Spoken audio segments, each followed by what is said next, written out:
the most often used argument against the existence of God is the problem of evil or suffering, which says if God is all good and all powerful and all knowing, then why is there so much evil and suffering going on? Now, what's interesting about this argument is that both atheists and theists make an assumption that makes that argument more powerful. And even an atheist who's well known in this discussion says that if that assumption is taken away, then there is no more problem of evil. He says it will not arise. So in this talk, we're going to look at the problem of evil and look at that assumption to see if we can get rid of it and therefore alleviate the problem of evil. So what is that assumption? Well, we're going to get to it later. But one thing I do want to look at right now that, again, theists and atheists both alike do is they tend to start with the problem of evil first, or the issue of evil, or the existence of evil, and then try to fit God into the picture. And I'm going to suggest, and this isn't new with me, but I'm going to suggest that we actually start with God first and then figure out how evil fits in. And here's why. If God is a necessary being, that is, if he exists in such a way that he can't not exist, then evil could never be an objection against his existence, even in principle. So we're going to look at this argument, and we're going to start and kind of see how both theists and atheists start off with this discussion. And I think that most of the time, even theists are wrong with how they start. So the problem of evil often ignores theistic proofs or arguments for God's existence. And as Brian Davies says, we do have something called, as he says in his book, which I'm going to allude to throughout this talk, and here's the book. It's called The Reality of God and the Problem of Evil. And he has another book called Thomas Aquinas on God and Evil. And he says we have something called the we already know God exists argument. That is, if we already know through our theistic proofs that God exists, and not only exists, but exists as a necessary being, that is, because we have all this contingent being around us in the universe, there's got to be some being that is not himself contingent, but rather that is necessary. And if he is necessary, then nothing could be an argument against his existence, even in principle. That's if those arguments are sound. Now, I'm not going to go with those arguments here in this talk.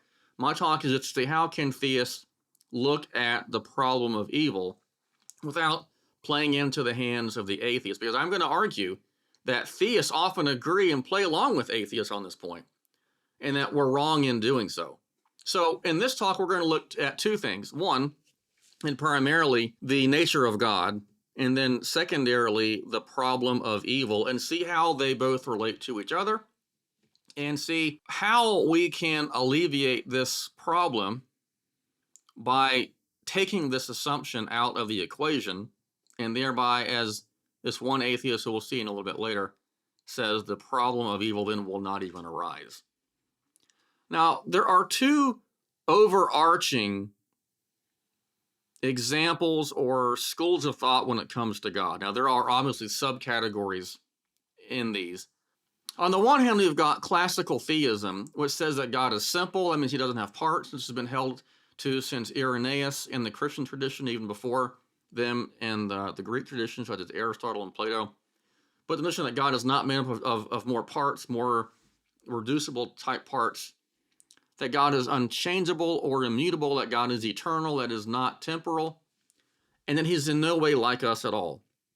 That we are somewhat like him and we're made in his image, but God is not like a creature. This view holds a clear and distinct creature-creator distinction.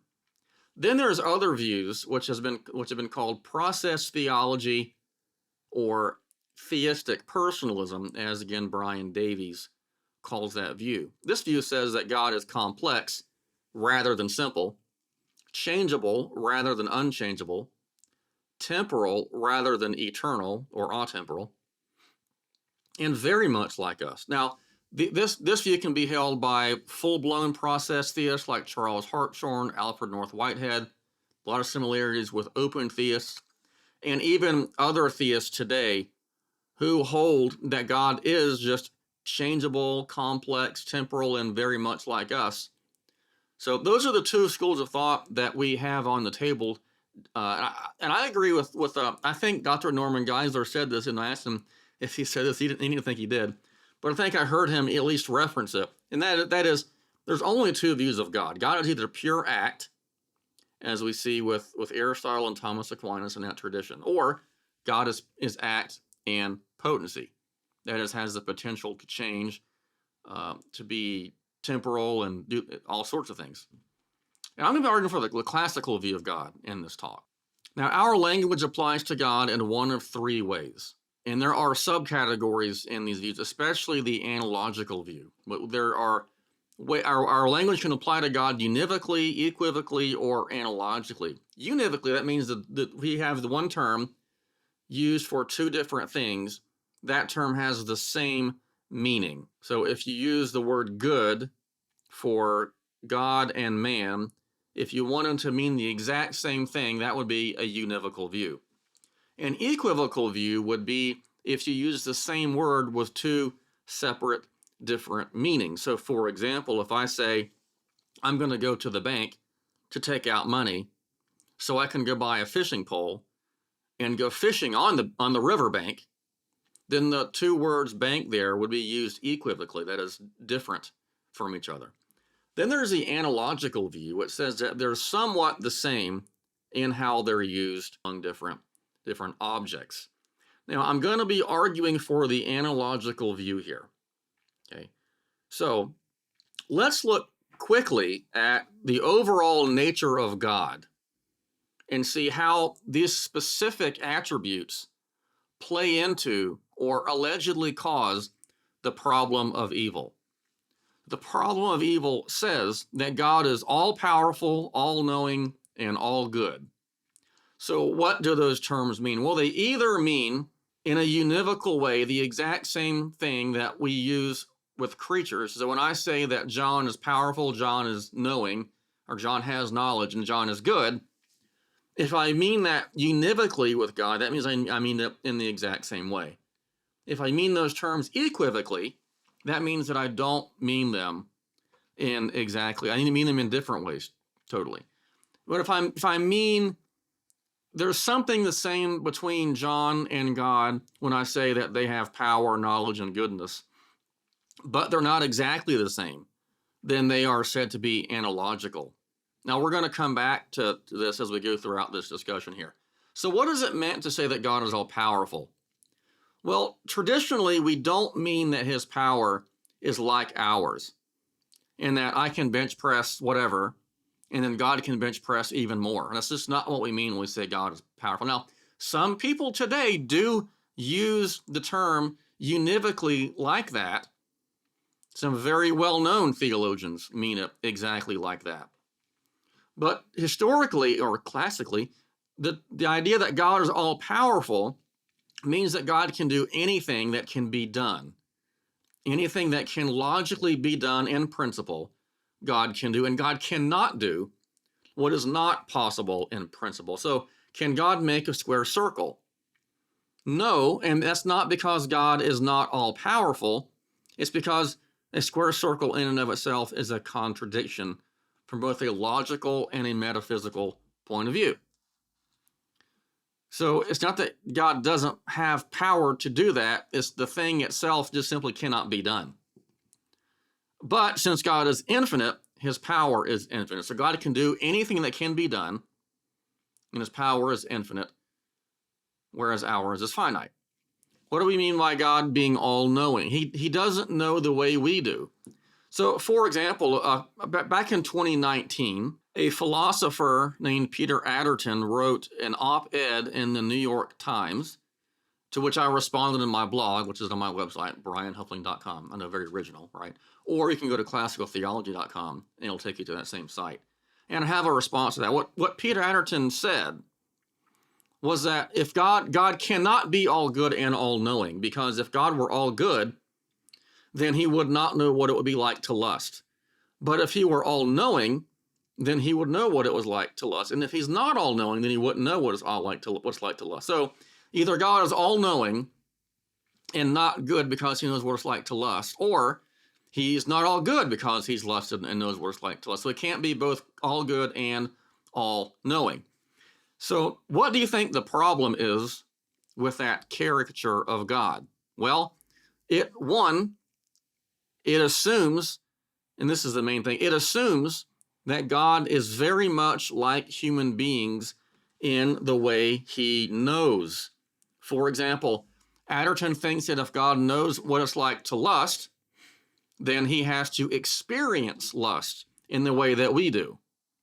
The problem is that God does not know passively by taking in sense data like we do, or by experiencing different emotional states. One view of God, a la Thomas Aquinas, holds that God does not know by taking in sensations like we do, or experiencing different kind of emotional states, but rather God knows because he doesn't just look at what's going on in the world. He actually knows the world not by gazing upon it as if it's outside of him in some way, where he has some to look at it through some kind of external means, but rather he is upholding the world because he is the cause of it. So an example of this is typically something like, well, if I grab my guitar over here, you can kind of see it right there. If I grab my guitar, if I can get to it right there, and just I strum the chord, then the chord would play a sound as long as the strings are vibrating. And then once the strings stop vibrating, then it wouldn't be a sound. So if I wanted there to be a sound, I would have to continually be strumming the guitar. Well, God isn't just passively sitting back kind of in a laissez-faire deistic way with everything in the world. Rather, he didn't just create it. God is actively upholding it. So God knows things like what we're doing, not by looking at us and receptively and passively taking us in somehow, but because he is at every moment upholding our existence as our cause. He is at every moment causing our being to be. So he doesn't know us by watching us and by passively taking us in. Rather, he knows us because he is causing us at every moment. So the problem with Adderton is that he assumes that God knows like a human being does. God doesn't have to experience lust to know what lust is. God knows what it's like for a human to lust. But a second problem Adderton has is that God is even capable of lusting. And I'm going to argue throughout this presentation that that's the kind of thing God can't do for reasons we're going to see here in just a little bit. So he doesn't know the way we do. He knows analogically. That is, we can talk about our knowledge, about us knowing and about God knowing, but it doesn't happen the same way, because if God is an eternal, unchanging being, and we're changing and temporal, then the way in which we know could not be the same. Okay, so he doesn't know passively. He is the cause of all that exists. He knows us by knowing himself as the cause, and he knows all that can be known, what is and what can be, by knowing himself and what he can do. So what does it mean to say that God is all good?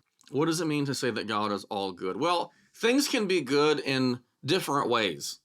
So for example, something can be good metaphysically. That is, it can be good in terms of what it is, or for a human being, for example, that would mean you have all the parts you're supposed to have. So things can be good in different ways. A thing can be good metaphysically, and a thing in a sense of a human could be good morally.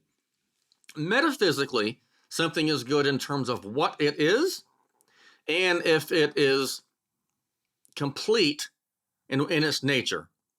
Whereas morally speaking, it is good based on how it acts, or if it's acting the way it is supposed to act. So for example, if a human being lacks eyesight or has poor eyesight, then there's something metaphysically wrong. We wouldn't call that a moral evil. There are different categories of evil.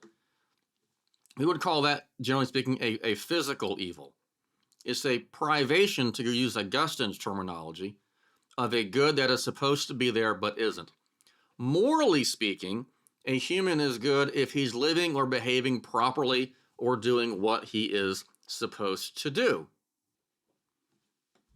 So we say that God is good in a metaphysical sense, in that he is complete, perfect, infinite goodness, cannot get any better, doesn't lack anything, because goodness and being, both in the tradition of, say, Augustine and the tradition of, say, Thomas Aquinas, that being and goodness are pretty much analogous. So God, because he's infinite being, he's infinite goodness. Now, his goodness, though, does not depend on what he does or doesn't do. His goodness is essential to him. So humans have metaphysical goodness, but not like God, whereas it's accidental to us, as we can lose goodness. God can't. He's pure, essential goodness. But in terms of our moral goodness, our goodness is dependent on what we do or don't do.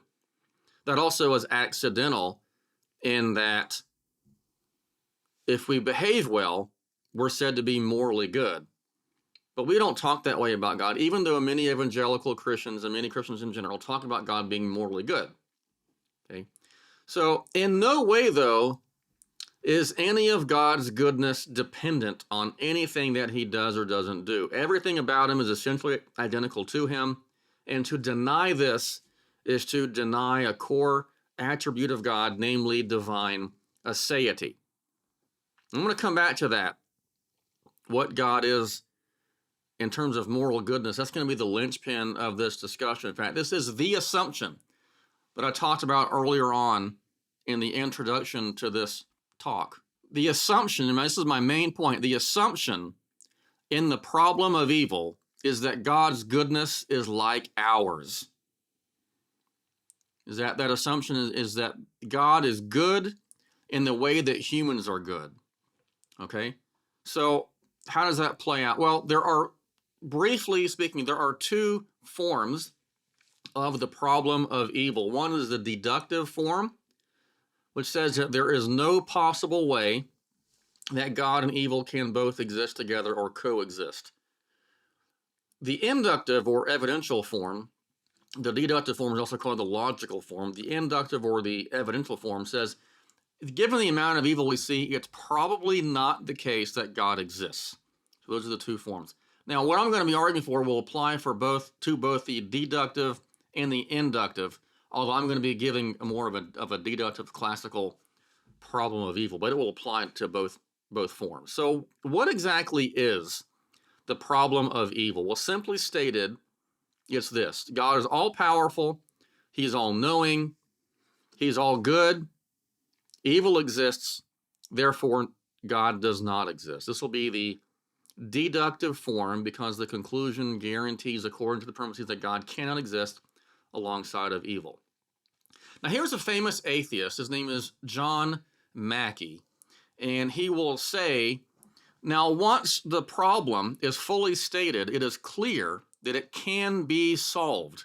Again, he's an atheist, in the sense that the problem will not arise if one gives up at least one of the propositions that constitute it.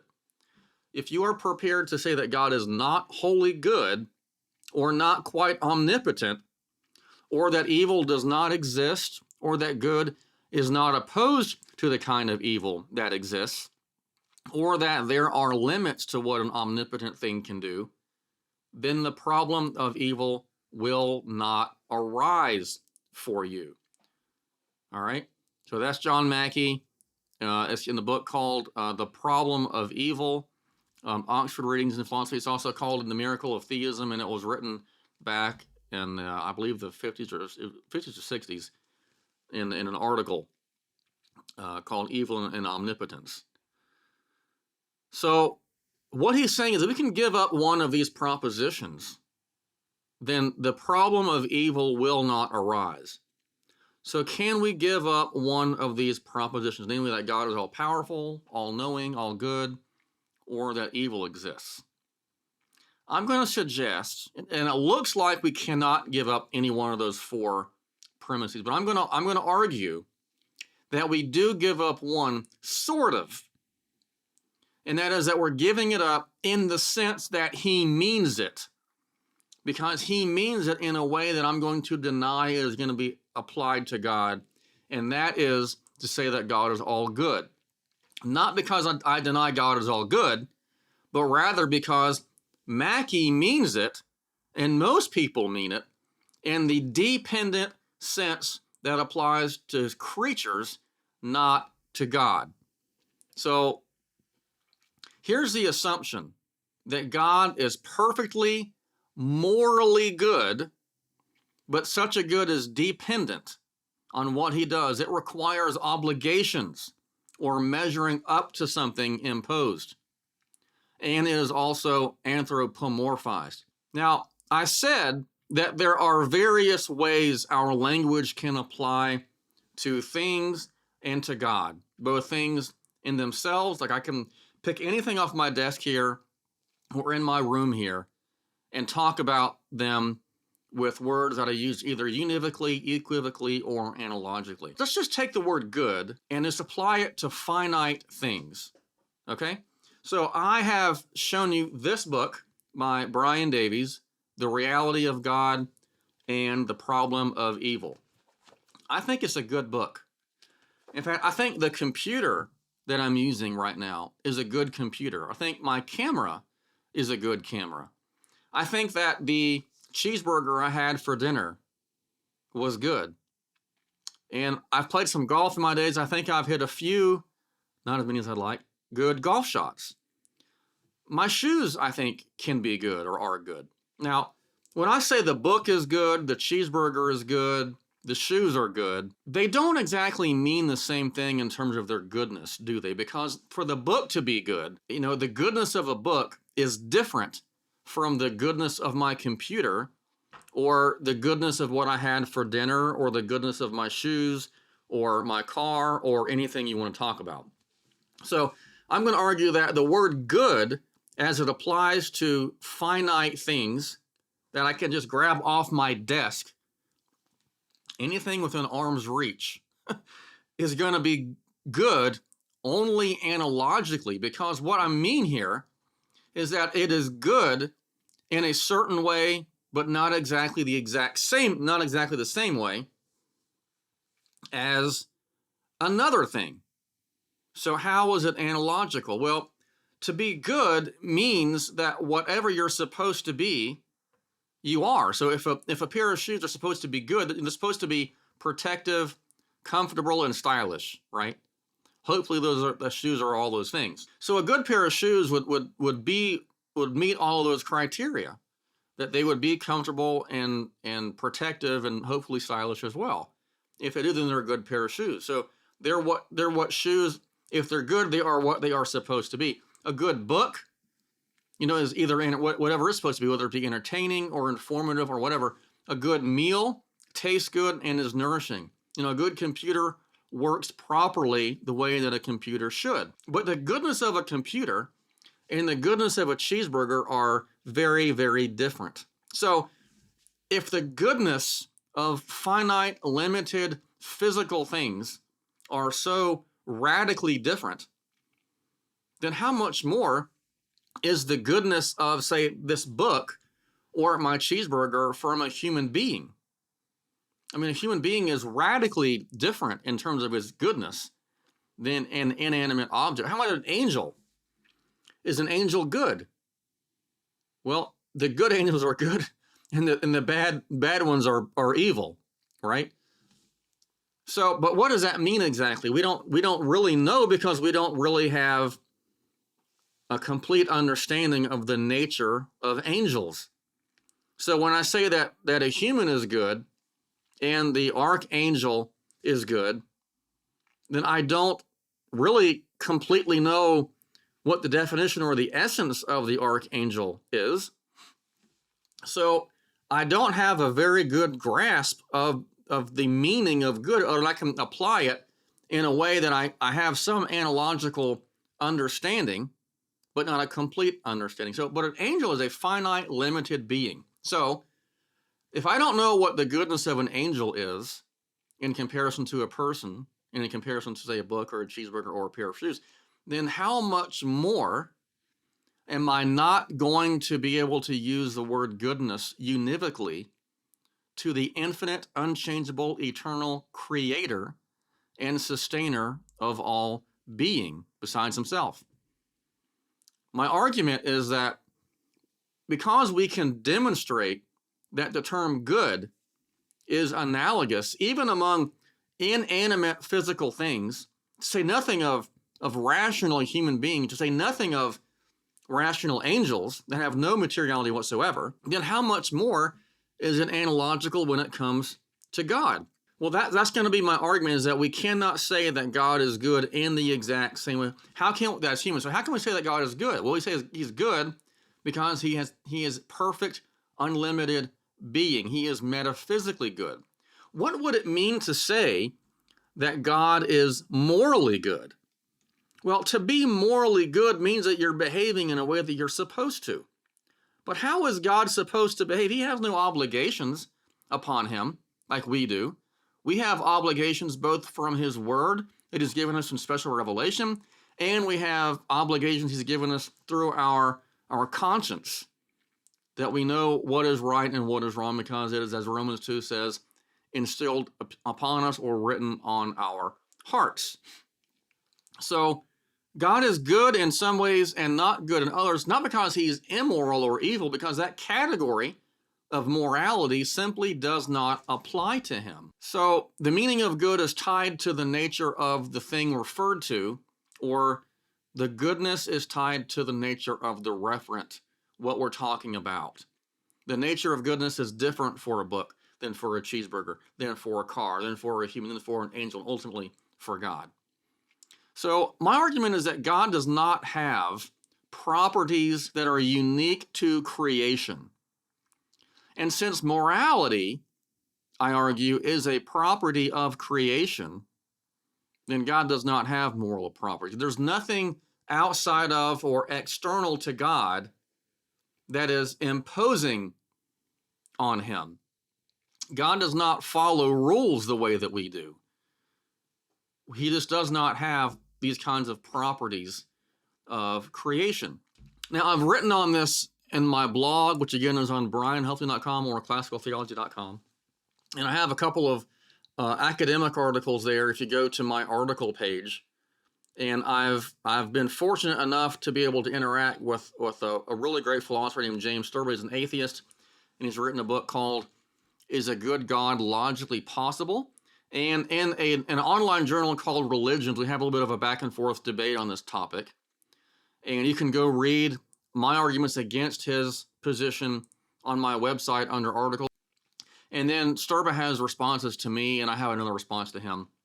So I have a different level of discussion of this on those in those articles if you want to go check those out. And I'll have those links for you actually in the description. So if God doesn't have properties of creation, and if morality is a property of creation, therefore God does not have moral properties. So Sturba has some responses to that. For example, he says that intelligence is a property of creation. But as I've already argued, God, while he is intelligent, it's not wrong to say he's intelligent. He's certainly not intelligent in the same way that we are, because we discursively know things, we passively know things, and God, if he's eternal and unchangeable, doesn't know things passively, doesn't know things discursively, and knows all effects because he knows himself as the cause of those effects. So as a sovereign creator, God, in my argument, has no obligations. He's not accountable to anyone. As Brian Davies says in the other book I referenced, Thomas Aquinas on God and Evil, the notion of God as subject to duties or obligations and as acting in accordance with them would, I think, have been thought of by Thomas Aquinas as an unfortunate lapse into anthropomorphism, as reducing God to the level of a human creature. So humans certainly are moral because we have a nature imposed on us that is inherently moral, but I'm arguing God has no such nature. In fact, Aquinas says this, Since good as perceived by intellect is the object of the will, it is impossible for God to will anything but what his wisdom approves. This is, as it were, his law of justice, in accordance with which his will is right and just. Hence, what he does according to his will, he does justly, as we do justly what we do according to law. But whereas law comes to us from some higher power, God is a law unto himself. So whatever God wills just is his perfect law through his wisdom, which is identical with his will because he's simple and has no distinctions in his being. So if this is true, then God does not have properties of creation. Obligations are properties of creation. Therefore, God does not have obligations. Now, let me say this in a way different from a philosophical way of talking and look at it from a biblical way of talking. And let's look at the story of Job. What happens in the story of Job? We look at chapter 1 and chapter 2, and we see initially God is daring Satan to test his servant Job. And Satan says, well, you're protecting him. He's not going to curse you if you're protecting him. And God says, okay, you can attack anything he has, but not him. And so what happens? He loses all of his children. He had 10 children. Loses his children, his cattle, possessions, and his wife tells him to curse God and die. Interestingly, in the Hebrew, it says bless God, and they didn't want the word curse next to the word God.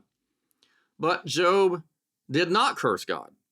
He held fast to his faith and view of God's justice and who thought God was. And so God asked Satan again, what you been up to? Have you considered Job? And Satan says, well, you are protecting him. If you let me attack him, then he would curse you. So God says, okay, you can attack him, but you cannot kill him. So he attacks Job with some kind of disease in a way that's described in a very, very horrible way.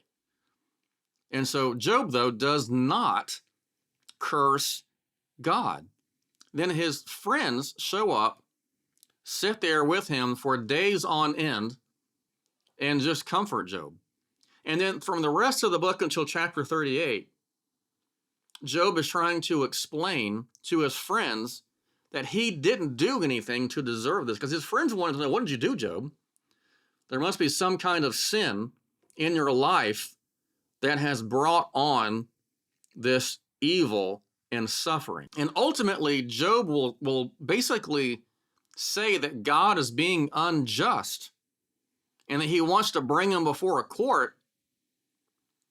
Of course, who would be the judge? And then God shows up. And does God do what many theists do and give a defense or a theodicy for why there was so much suffering in Job's life? Does he say, well, this is the best way to the best world, or this is because you have free will, this happened, or anything like that? Does he try to explain to Job why he allowed it to happen? No, he says, to quote my Old Testament professor, I'm God, you're not, shut up.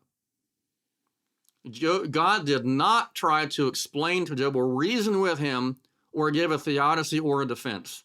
He simply said, I'm God and you're not. You know, where were you when I made all these things? Where were you when I did all these things? When I put the sky in place, when I put the ocean in place? Where were you? And ultimately, Job realizes his fault and sin and asks God for forgiveness, says, I have sinned. And he recognizes his place. Now, this is a tough story. I mean, the man says he lost all of his children. He had 10 children. He lost his children. Lost his servants, lost his cattle, lost possessions. It's hard to relate unless you've been through something that horrific. I cannot relate with this. And we don't want to trivialize the suffering that Job went through. I can't imagine what people go through losing just one child or going through some horrible incident that doesn't take their whole children, doesn't take all their children, doesn't take their whole house or their possessions or anything like that. Job underwent what most people would consider in philosophical and theological terminology as horrific or horrendous evil. But it's interesting that God does not try to justify himself or provide morally justifiable reasons for why he did what he did. God simply says, I'm God and you're not. Why? Because when it comes to God's existence, God is not under obligations to prevent evil or suffering. So how does this apply to the problem of evil? Well, the assumption or the meaning of the word good is taken away in the way that Mackey and other atheists, and many theists also mean it, effectively removing one of the core assumptions that makes the problem work.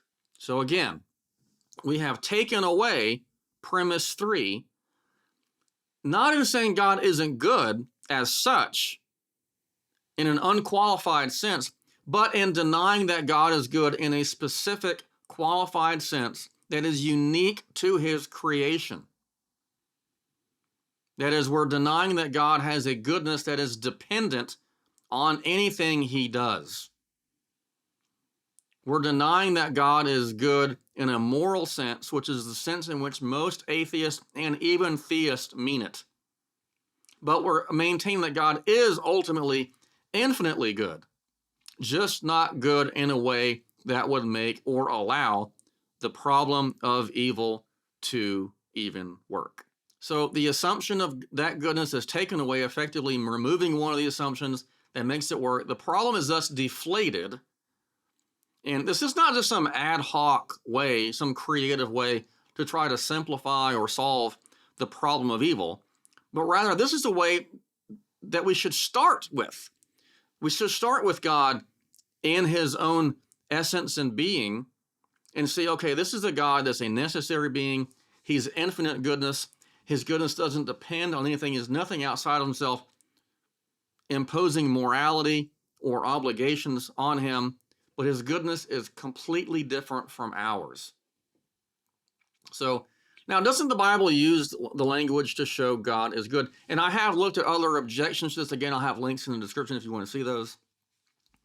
And maybe we have other videos on this or podcasts on this as well. But I just want to at least get my main argument out here. Yes, the Bible does use language to show and say that God is good, and that is correct and true. I am not denying that. What I'm saying is that the Bible does not mean that God is good in the way that we are, in the sense of being dependently good based on our actions if we're measuring up to a standard or anything like that at all.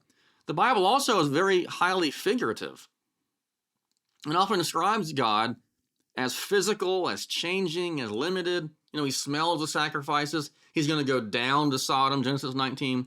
He's already there. That's a figurative way of talking about God. God is literally in Sodom, not in a spatial way, but he's somehow present to Sodom, where he doesn't have to go there. He's already there. Is the Bible wrong? No, because it doesn't mean that in a literal way. The Bible thus often provides metaphorical descriptions of God, not simply metaphysical descriptions of God. So when we hear that God protects us under the shadows of his wings, under his feathers of his wings. You know, wings have feathers, mostly, I guess, unless you're a pterodactyl, I don't know. But God doesn't have wings. He doesn't have feathers, anything like that at all. Much of the Bible, maybe most of the Bible, actually describes God in a very metaphorical way. Why? Why does the Bible do that? Because the Bible is not a systematic theology book. It's a book written by people, inspired by God, to his chosen people, Israel, and to his church. They're letters. They're not philosophical or theological treatises. So my main point in this talk was to argue that we should not start with evil and try to fit God into that box. We should start with God, and if there are good arguments for his existence, and if God is infinite, if he's necessary, then evil cannot be an argument against his existence, even in principle. Further, theists should not play along with atheists in making assumptions that he is very, very much like us, especially in the moral sense. Mackey's already said that if we take away that notion of goodness, then the problem of evil does not arise. And we as Christians should also just simply want to maintain a true, right view of God. God is not a human being. He's not like us. We are limited, physical, finite, temporal, changing beings. He is an unlimited, eternal, unchanging, simple being. I realize this is not a very popular view to the problem of evil, but I think that Brian Davies and people before him like Herbert McCabe are right in this, and I would love to hear what you have to say. Please leave some comments. If you like this video, please click the like button. Please subscribe if you like hearing this kind of content, and I look forward to hearing from you. Thanks for tuning in.